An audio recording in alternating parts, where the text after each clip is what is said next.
Hey there, I'm LegenTerry. 2024 is over, and hopefully not too soon before this video comes out. The year brought us all a brand new batch of video games to enjoy, so you know what that means. It's time for me to reveal my own personal top 10 games of 2024.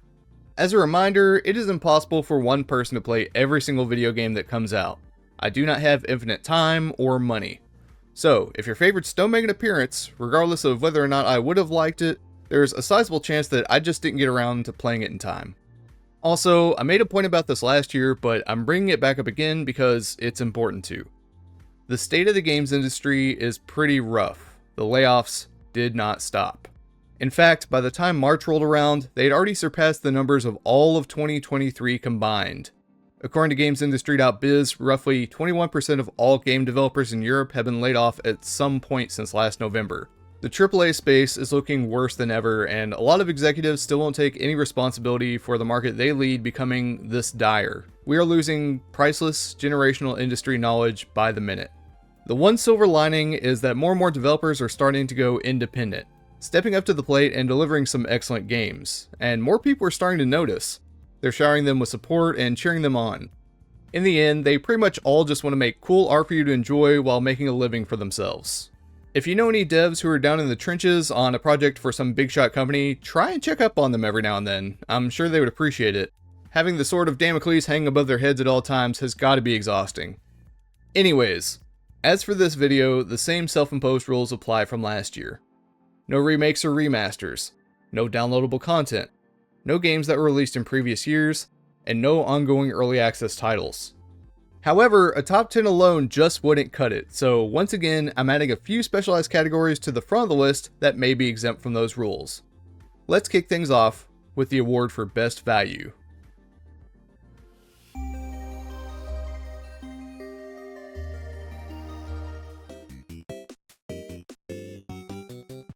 UFO 50 is the product of a bunch of talented indie devs coming together, making a collection of small experimental games in the 8-bit style, and then bundling them together under the guise of a fictional development studio called UFO Games. In an alternate version of history, they would have worked from 1982 to 1989 and been direct competitors to the likes of Nintendo and Sega. And in case it's not obvious, there are 50 games here in one, which means you're getting them for about $50 each.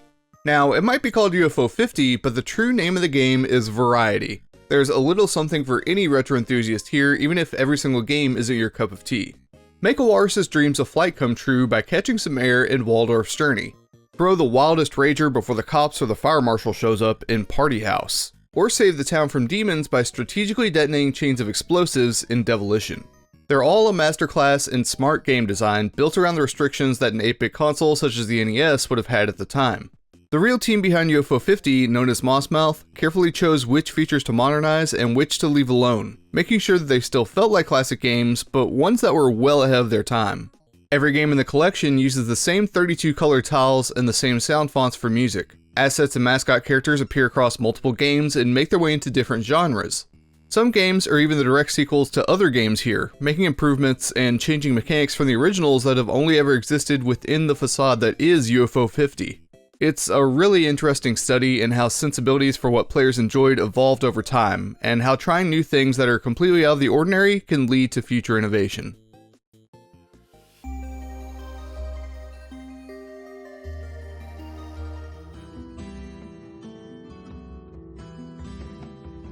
Cryptmaster caught my eye during the first Steam Next Fest of the year, thanks in part to its scratchy monochromatic art style, but also because it's a game built around typing as a foundation.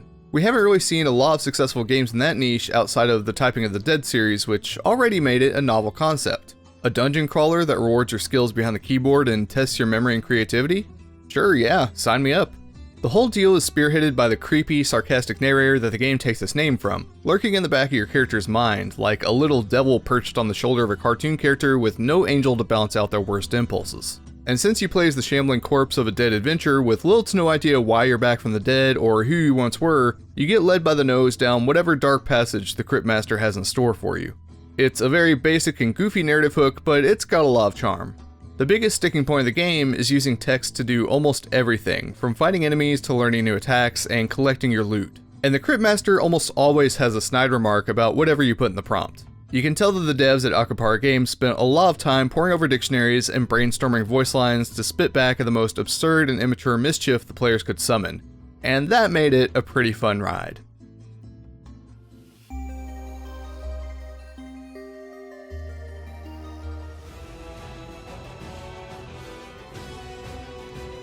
There was some stiff competition this year, but whenever a new Final Fantasy game comes out, it's pretty safe to assume that the soundtrack will be right up there with the best of them. And with Rebirth being the second game in a 3-part remake of Final Fantasy VII, deviating ever so slightly in the fine details, of course the legendary music from Nobuo Uematsu getting a reprisal with full orchestration was going to be a slam dunk. So many side missions and character moments get punched up and accentuated with brand new bits of music that wasn't around in the original version of FF7. We got tracks like Ra Ra Roche, The Jungles of Gongaga, the Queen's Blood theme, the new rendition of Battle on the Big Bridge, and perhaps most importantly, the Stamp Rebirth theme. If none of that gets you going, you might just want to check your pulse.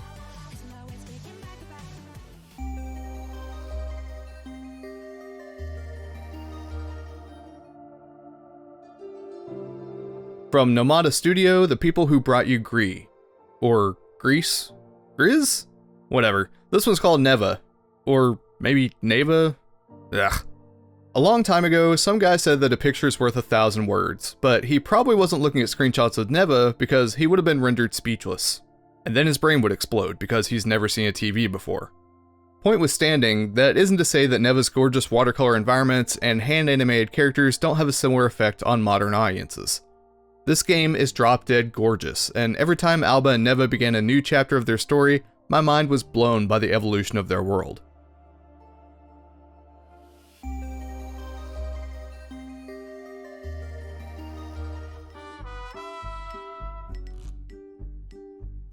Thank Goodness You're Here is a comedy slapformer, as the devs put it, but it's really a bit like a simple point-and-click adventure, where the only two mechanics are jumping and slapping. You play as a tiny, lemon-headed businessman who gets sent to Barnsworth, a very small and very British town. Before you can get anything accomplished, you get wrapped up in a bunch of ridiculous messes and social debacles that you need to slap your way out of. I am fully aware that comedy is subjective, but it's hard to imagine the kind of person who wouldn't at least crack a grin at the heavy Cockney English accents and the absurdist situations the game puts you through. But just in case you're looking at the cartoony style thinking, hey, that looks like something I could play around the kids, please consider the following. Mum Wang, she said you're a bitch. Just last week he swindled my wife with a wet dream catcher. It's very compelling. Not like this shit. If you're a fan of dry British humor and crass punchlines, look no further than Thank Goodness You're Here.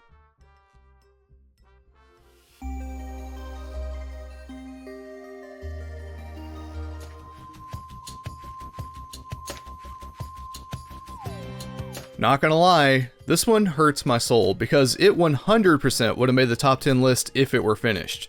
I'm actually a little surprised that Supergiant didn't push to have it fully released by the end of the year because it already feels more complete than almost every other early access game out there.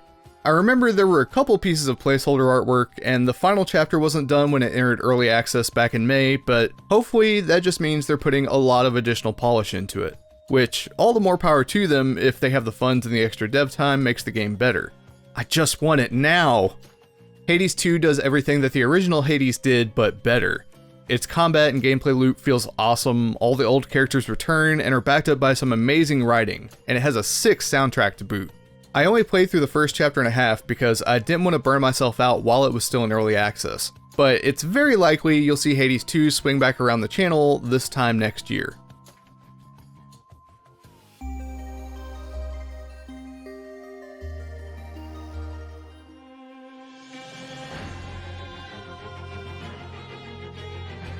I mean, who could have guessed that the DLC for one of the most celebrated and beloved video games in the last couple of years would actually be good? Shadow of the Erdtree is essentially a second separate experience within Elden Ring that's roughly half the length of the base game, which was already enormous. You just have to beat up Radahn and Mohg to get in. A lot of folks didn't click with the new power system, collecting Shadow Tree fragments to scale up your character's base power. Rather than strolling through the DLC with a maxed out character, they wanted to keep the challenge that FromSoft games are known for intact the entire way through. It might not have been the most elegant solution to power creep, but it incentivized you to explore more, and I do like to do some exploring. The new boss fights were really damn cool and fun to learn. The new lore complemented the stuff that was already there and recontextualized some of the stuff that we thought we knew. And of course, the Lands of Shadow were crafted to be mesmerizingly haunting in a way that only the team of Soulsborne veterans at FromSoft could, with a bigger focus on verticality between areas and a more straightforward narrative. Now, I am going to put an asterisk on this, not at the fault of the game, but because I played through both the base game and Shadow of the Erdtree for the first time this year, while being guided by my friend using the Seamless Co-op mod. And maybe that series will see the light of day sometime. Soon. You'll just have to subscribe and see for yourself. Anyways, just because some gatekeeper out there is probably going to consider a run using the co-op mod, Unacceptable! Unacceptable! here's a short list of my runner-ups.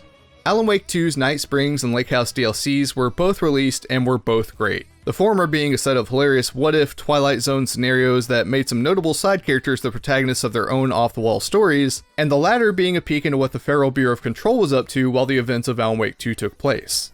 Also, Destiny 2 The Final Shape came out and managed to land a 10-year-long story pretty soundly. The state of the game and Bungie itself might have gone through a lot of turbulence since The Final Shape released, but hey, let's not discredit the expansion itself and the people who worked on it, because it was a really fun time to be a Destiny fan. Alright, we're almost there. Is everyone doing alright? You guys staying hydrated? Good, good. Well, you know, before you go grab that drink, why don't you help me out a little bit and hit like and subscribe? Cool. I'm assuming you did. Alright, well, the time has come. On to the top 10 games of 2024.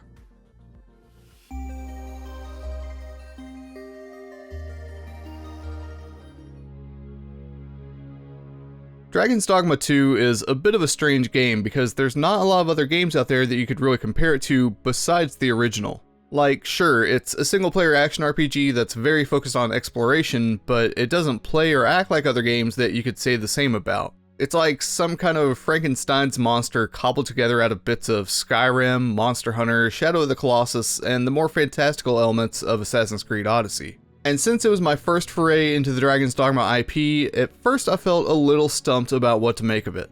The story wasn't anything to write home about, the characters were bland to the point that I don't remember a single one of their names, but the gameplay kept me coming back over and over again. There was something about the way that you could feel like the star player on the battlefield, but also be reliant on your squad of chosen pawns to swoop in and save the day when you found yourself in too deep. The way the day and night cycles happened and the quests that progressed with or without your input. The monsters that wandered a bit too close for comfort when you weren't ready for them, and the ridiculous forms of emergent gameplay that spawned from the coalescence of all of these things together that just haven't been done by any other games. Since you always had a team, you could play through most of the game just as a healer or a mage at the back of the lines, slinging out spells that make you feel unstoppable. You could climb up monsters' backs and smack them in their weak points, or just keep them distracted long enough for your guys to topple them over. You could try traversing the wilderness at night, only to end up running back to town alone as your comrades drop like flies to the dangers that lurk in the dark.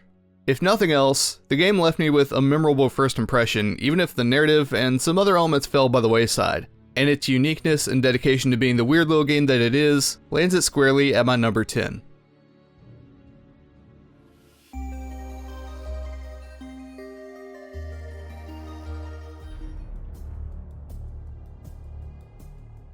Yeah, I'm just as surprised as you are. Okay, look, I feel the need to defend myself here. I've been wholly removed from the Call of Duty series since the original Modern Warfare 3 came out. I lived out the glory days of my high school years, and when the games got stale and people got unbelievably toxic, I retired for good. Or so I thought. Microsoft acquired Activision, Black Ops 6 came out on Game Pass, bada bing, bada boom, I basically had the game in my library for free. Old friends were flocking back like geese going south for the winter, and in a moment of weakness, I let nostalgia get the better of me. I installed a Call of Duty game in 2024. Since it came from Treyarch and their supporting studios, it's unsurprisingly still divided up between three core components: the campaign, the multiplayer, and the zombies mode. While I didn't dedicate as much of my time playing an even amount between all of the modes as I probably should have, I did get to play all of them for a good while. And if you're wondering about Warzone, it's technically a separate game that I did not touch. Sorry, not sorry. I was pleased to see that, unlike one of the more recent Call of Duties, they didn't opt to completely abandon the idea of a story campaign. I know they're not normally the selling point of these games, but they always felt like a nice little respite when I got tired of getting matched up against fully stacked lobbies of 12-year-olds. Treyarch even took some chances and innovated on the way that you play through the campaign this time around. Instead of simplistic linear missions that you just shoot your way through while occasionally dipping behind walls, it drops you into a few stealth missions at the beginning of all things. And then, just when you're starting to get bored of those, they pull out a semi-open world with objectives you can tackle in any order. And then there's even a horror-themed mission that taps into that good old-fashioned Black Ops conspiracy sauce that made the first couple of games in the series stand out. There's plenty of those big set-piece moments fans have come to expect, going over the top by breaking all of the laws of physics and the bounds of human endurance. Even though I've been around the block enough times to find myself desensitized to the kind of action that Call of Duty presents, I'll set my sarcasm aside for a moment and say that they did a pretty good job writing this one. Even though I felt having a silent protagonist that nobody really acknowledges felt goofy a lot of the time. Multiplayer is pretty much the same as it has been since the dawn of time immemorial, but I appreciated being able to carry progress over between modes. And the addition of Omni Movement, where you can strafe or backpedal at sprinting speed and dive to or out of cover, it's a pretty nice touch. I was very rusty and didn't record a lot, so please ignore my awful footage, but zombies actually felt really nice to return to after such a long-standing hiatus. I still remember when they gave us Transit and everyone was like, "This sucks, I don't want to ride a bus for 20 minutes, I just want to shoot zombies." Then a couple years after I'd stopped playing, they tried to change the formula even more, apparently going as far as removing the round-based functionality entirely. And that just sounds like such a major misunderstanding of the reason people liked playing the mode in the first place. Well, Black Ops 6 brought it back, and shocker, it's pretty dang fun. Now, if I had needed to buy this game at full price, would it have made my list? It's difficult for me to say for sure, but I think my answer might still be yes. There's a pretty good value here, even if you're only interested in 2 or 3 of the parts. Now, once they've Fortnitified it further and basically made it unrecognizable from its original state, my opinion might change, but with what I did play at the time, I had some fun.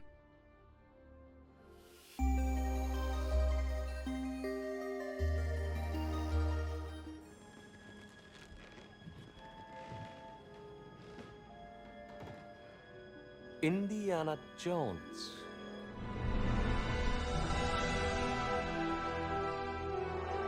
I had to scramble to play through a lot of this game. It was a very, very late addition to the list since it only just came out on the 9th of December, but I didn't want to do it a disservice by skipping it completely, and I'm glad that I didn't. But I am going to blame it for this video coming out so late, along with having to grab some additional footage of other games and getting sick along the way. But that's beside the point. The Indiana Jones franchise has been in a really weird spot for a long time, with the last 2 movies floundering critically in the case of Crystal Skull and financially with Dial of Destiny. It was clear that something needed to change. Todd Howard, being a massive indie fan, had pitched the idea for a video game featuring the adventurous professor to Lucasfilm back in 2009. But with Bethesda's lack of resources at the time and Lucasfilm's disagreement over publishing rights, the plans fell through. Now that Disney owns Lucasfilm, it appears they were willing to take on greater risk to stop the hemorrhaging of the fanbase and to line their own pocketbooks. So here we are, with Machine Games developing Indiana Jones and the Great Circle under Bethesda and becoming a great success for everyone involved. Now, I have never claimed to be the biggest Indiana Jones fan. I was born a little too late for it to hit my generation the same way it hit kids in the 80s. Even so, it's hard not to enjoy a solid video game that's obviously made with lots of love and reverence for the source material, and it makes me happy to see longtime fans of the franchise feel justified and validated in their fandom once again.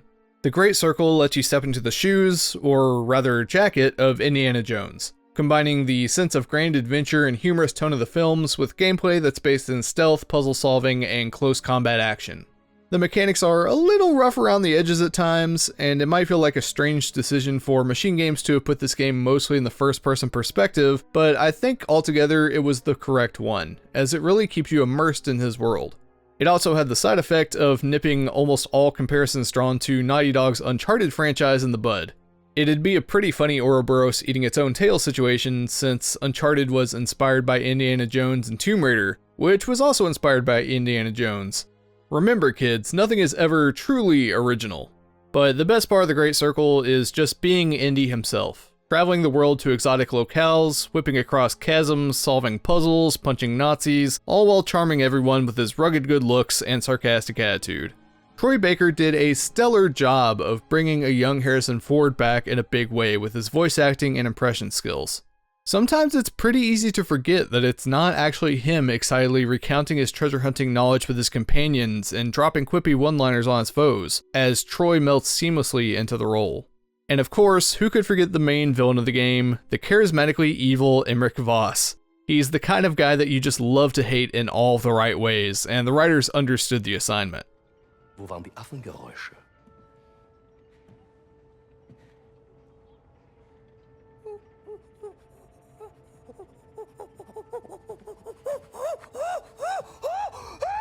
Um ihren peinlichen Versuch, Dominanz zu zeigen, zu unterstreichen. Voss is clever, overconfident, snarky, and a perfect foil to Jones in every way, which makes beating him to the punch satisfying every time. The Great Circle is a great game, so I'm putting it at number 8.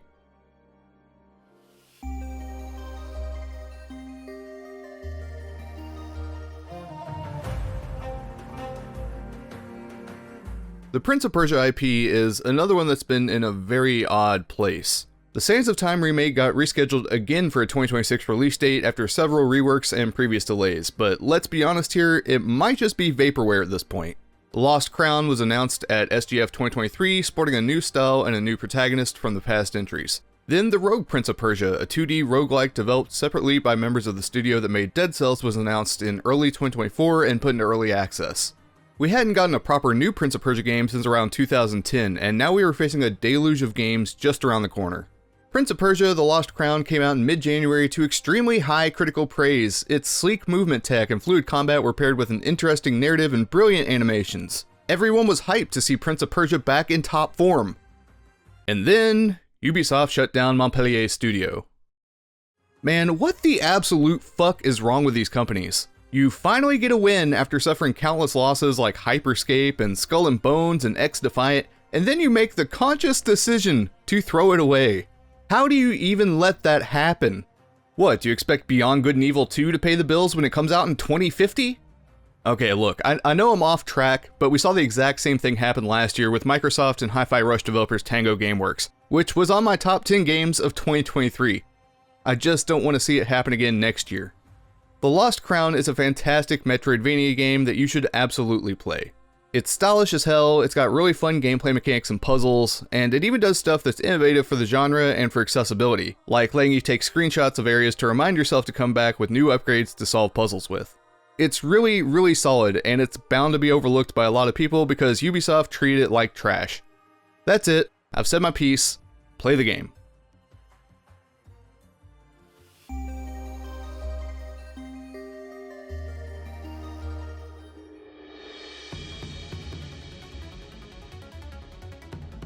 I have a bit of a love-hate relationship with this game, though with where it's placed on the list, you can probably guess which side my feelings err on. Nine Souls is a Souls-like Metroidvania that takes massive inspiration from the way Sekiro: Shadows Die Twice plays, not unlike the way fellow indie game Hollow Knight takes after Dark Souls. This means that all of the combat is tough as nails, requiring you to parry attacks to survive and carefully study your enemies' attack patterns to learn the rhythm of their swings. I absolutely love the setting it takes place in. It's got kind of a blend between sci-fi and body horror themes going on, but the world has been heavily influenced by traditional Eastern designs, all adorned in this ancient technology that glows with an eerie teal color. Most of the character and enemy artwork is hand animated, giving it a really nice texture that feels personal and harmonizes well with some of the assets and backdrops that are rendered in 3D. The story is also fleshed out to a degree that I was not anticipating for an indie game of this scope. There's a bunch of hidden lore that kind of explores the civilization that the main character Yi was once a part of before it all started to collapse. You get flashes of the time he spent with his sister and his friends and colleagues before he was put in the position he is now, all shown through these awesome scenes that use comic book or manga style panels to drive the plot forwards. And watching his friendship bloom with the little boy Xuan Xuan over time, the one human he's come to know and understand, was both adorable and bittersweet, because it's obvious Yi didn't want to hurt him by revealing too much about his people's past. And while the narrative kept me pressing ever onward, I hit a few roadblocks because I am not the most proficient at games you're forced to learn to parry in. I get too greedy, too frustrated, and too impatient when I'm stuck in the same boss fight for more than an hour. But when I finally manage to break free from that vicious cycle, the feeling is exhilarating. The fact that I stuck with Nine Souls long enough to fall in love with it should tell you everything you need to know.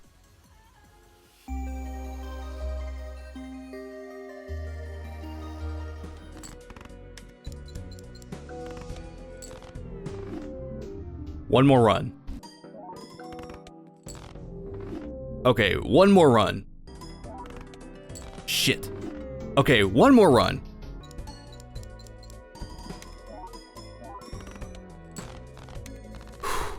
Hell yes. Alright, maybe one more run couldn't hurt. Balatro took the world by storm earlier in the year. I tried it on the Switch for about 20 minutes while I was on a road trip, but it didn't really grab me right away. In hindsight, I had only played like 2 failed runs, so that's probably why. I set my Switch aside and didn't pick it back up again until Echoes of Wisdom came out. Well, when the solo developer Local Thunk announced it was coming to mobile, I figured I might as well drop the $10 to play it on a device that I always had on me. And that's when it finally all snapped together. I have lost so many hours. Balatro is the sequel to poker that nobody knew they wanted. You're dealt some cards, and then you have to make poker hands out of those cards to beat the score of a small blind, a big blind, and then a boss blind that has a special rule attached to it. As you progress, the score that you need to beat per blind rapidly escalates, until you up the ante 8 times and win a run. But you won't just win by playing random poker hands, you have to make that score go higher and higher, and that's where the magic happens. Which involves a lot of math. First, there are the Joker cards. You buy them in between rounds with the in-game money that you earn by winning hands. Some are simple, get extra chips for playing a flush, or earn some money at the end of a round just for holding on to it. Most are much less simple. Gain a 0.2 times multiplier to your score per consecutive hand played without playing your most played hand in the run, or get a +8 multiplier to your score whenever an ace, 2, 3, 5, or 8 is played. You know, just the completely ordinary shout out to the Fibonacci sequence in your poker-based card game. Then you have consumables, planet cards that can buff each type of hand that you play, tarot cards which can manipulate your playing cards or other aspects of the run, and spectral cards which can have positive or negative effects on one or all of the cards randomly pulled from your deck. And as you start winning, you'll unlock more decks with their own unique builds, get stake coins that add more difficulty to your runs, see more enhancements, seals, conditions on cards, purchase expensive vouchers to earn permanent buffs to your run, choose to skip entire blinds to earn useful tags but miss out on cash, and on it goes. It might sound like chaos, but even with the randomized nature of the game, there's enough freedom that you can set your sights on a build to form crazy high-level strategies. As you slowly hone your run to a fine edge with the perfect combinations of cards and effects, you get to sit back in satisfaction and watch as the numbers grow larger and multiply and then catch on fire as they blow through the score of the blinds. I'm not even a gambler, but damn, Balatro is a welcome addiction.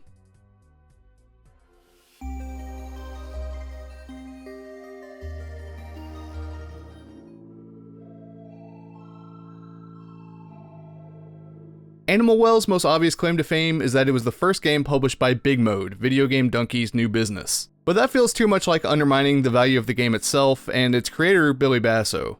I'll just put it out there right now, Animal Well is not a game for everyone. There is no tutorial, no dialogue, no objective markers, and no direct narrative to speak of. Just you, the little blob guy, and a sprawling underground well full of intriguing mysteries behind a pixelated CRT filter. Big surprise, it's another Metroidvania game, but this one's unique in that there's no true combat. You're simply escaping and surviving your way around the map while solving esoteric puzzles. And what kind of tools do you have to work with? Children's toys, a slinky, a yo-yo, or even a bubble wand. You'll probably toss them around a few times, decide that you know what it's used for, and then forget about it for a while. You eventually stumble upon a puzzle that you don't have an answer for, before realizing that you actually do. That toy that's been sitting in your inventory has a second function that you weren't even aware of until now, which is where the real genius in Animal Well's design comes into focus. Almost every chamber deep inside this labyrinthian well holds some kind of secret or leads to somewhere else that you won't expect. You are going to get lost, but getting lost doesn't have to be disappointing if you just look at it as a chance to see new things and let your imagination run wild with possible solutions. If it sounds like I'm being vague, that's intentional. The secrets and the deep, mysterious details are the game. So if it looks interesting to you, by all means, jump into the rabbit hole that is Animal Well.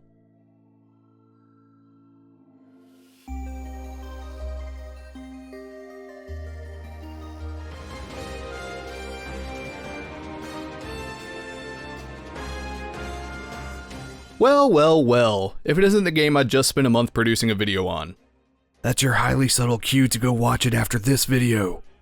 Metaphor is a turn-based RPG from the people that made the most popular Persona games with a high fantasy setting and a political backdrop. Think Game of Thrones meets Final Fantasy and Attack on Titan. Since I had completely dodged Persona and Shin Megami Tensei up to this point, I didn't really know what to expect from Metaphor ReFantazio. Would I like it?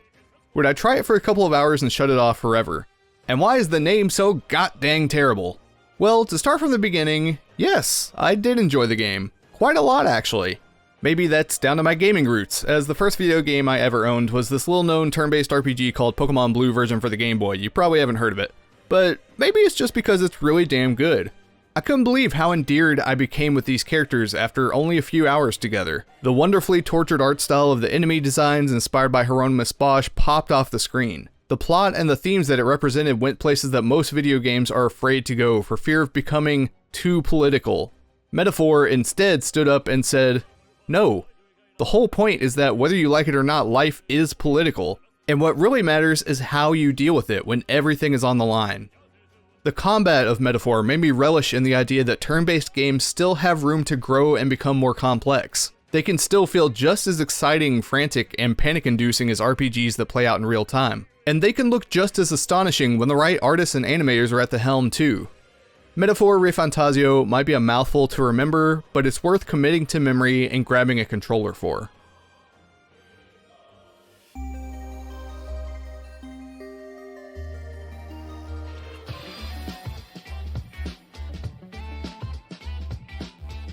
Team Asobi have been around for a while, but this was really their first opportunity to show the world what they're made of. Sony finally let them off their leash, and they knew that they had to come out swinging if they wanted a seat at the big kids table.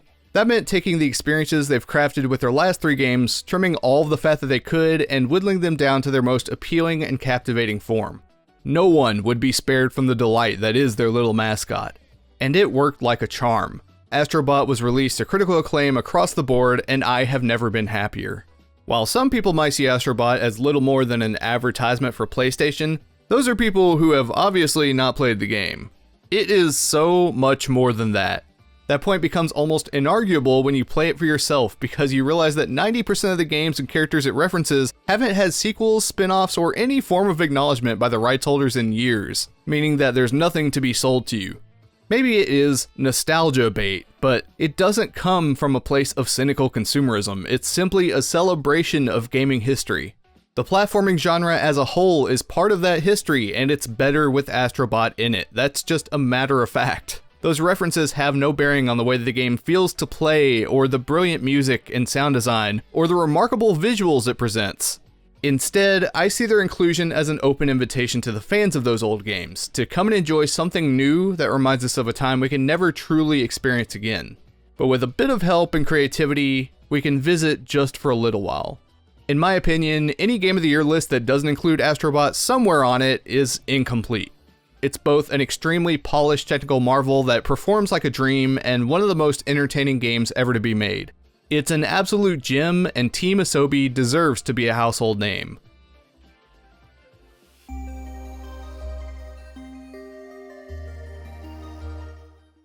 And my number 1 game of 2024 is Queen's Blade. Shit. I mean,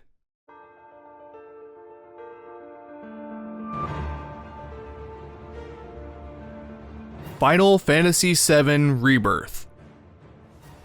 This is a game that, by all rights, should not exist.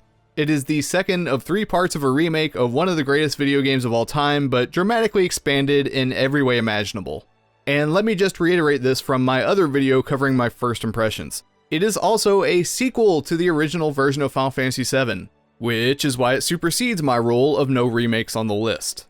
It's my video. Don't even try to tell me that I can't. Rebirth is fascinating for a multitude of reasons. From the outside, it seemingly had an unlimited amount of money thrown in its development, while Square Enix digs for dimes between the couch cushions, claiming that none of their video games meet their sales expectations. Its scope is about 3 to 4 times greater than that of Final Fantasy VII Remake, but it had a mind-bogglingly fast turnaround of about 4 years, in an industry where games that are a quarter of its size regularly take 4 years to produce. This is thanks to the fact that the team who made Remake almost all stuck around to work on Rebirth. That might sound like a non sequitur to those who don't live and breathe video games media, but if you paid any attention to my statement at the front, it's frankly pretty shocking when this is allowed to occur. A lot of studios have been turned into revolving doors where the knowledge of industrial veterans gets lost frequently, and the people who survive mass layoffs need to scramble to teach their new, less experienced coworkers how to adapt to unfamiliar workflows. If there's any lesson Rebirth can teach the higher-ups, I hope it's that keeping all of your teams together massively improves studio morale and the quality of your product.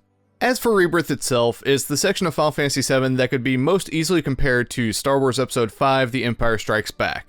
The part where things do not always go particularly well for the protagonists, but on the way to the end, there's a mind-blowing odyssey that you're going to get to be a part of. And there's going to be lots of minigames between here and there.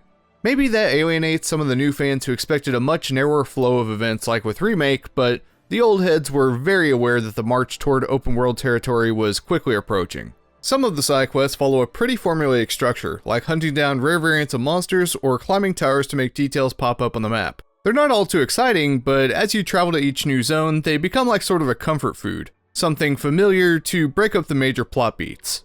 Others give you brand new world-building lore to dig into, or provide moments of levity that feel like total curveballs. Queen's Blood was already fun, but now you're telling me we get to unveil a mysterious conspiracy surrounding the card game's creator going insane? Awesome! The main narrative is woven pretty well throughout most of the game, though I will say Square's marketing pitch of "you don't have to play the other games to understand Rebirth" might just be the single biggest lie ever told by mankind. You would be left utterly clueless without at least having the context of Remake coming into this game, because again, it's only telling the middle part of a full story. The world and environmental design is stunning, and it's full of microscopic details that only the most resolute explorers with the most perceptive eyes and ears would discover on their own. That makes it all the more unfortunate that the visual quality is pretty rough in all modes on original PS5 hardware. But if you're willing to shell out $700 for a PS5 Pro, please don't, we'll have a PS6 before you know it, or pick up the PC port, you'll be primed to bask in one of the most glorious visual spectacles ever put into video game form. The eclectic cast of characters had so much more time devoted to developing their personal arcs than ever before, and getting to see how they all mingle as a collective unit is everything that fans could have asked for. Aerith and Tifa's friendship with one another gets more screen time, and their awkward love triangle with Cloud becomes less prevalent than the time they spend poking fun at them together. We get to see Barrett treating Yuffie like an annoying little kid, only to eventually soften up and start taking her more seriously when the going gets tough. We have Red 13 bonding with Aerith through their mysterious pasts and persevering over the trauma he's been through, setting his tough guy act aside and letting himself be vulnerable. And Cait Sith is there, and we're all still just as confused as we were in the 90s. Just take my word for it, Square went all out making sure that fans of every single character got to see them have their time in the spotlight. And you already know how I feel about the music. But yeah, let's get another round of applause for this soundtrack because it is so well deserved. I honestly don't know how they managed to stuff so much into it and have it all still come out sounding top notch, but they did it. Final Fantasy VII Rebirth was a monumental journey from start to finish. While a few of the minor activities started to wear thin in the long run, and some of the areas around the world were much better planned than others, Gungaga, there was never truly a dull moment. I got exactly what I wanted from the game, and now I'm just left wondering how they top this experience with Part 3. It's gonna have to be one hell of a finale, but you can bet that I'll be prepared for it when the time of reunion is at hand. So here we are, another year passed with 2025's biggest games looming just over the horizon. We're even finally getting the Switch 2, which I'm sure will liven up the list next year. Well, I need to go get some work done on some more videos because I want to make this my biggest year yet. I'm LegenTerry, this has been my top 10 games of 2024, and hopefully I'll see you again next time. Bye.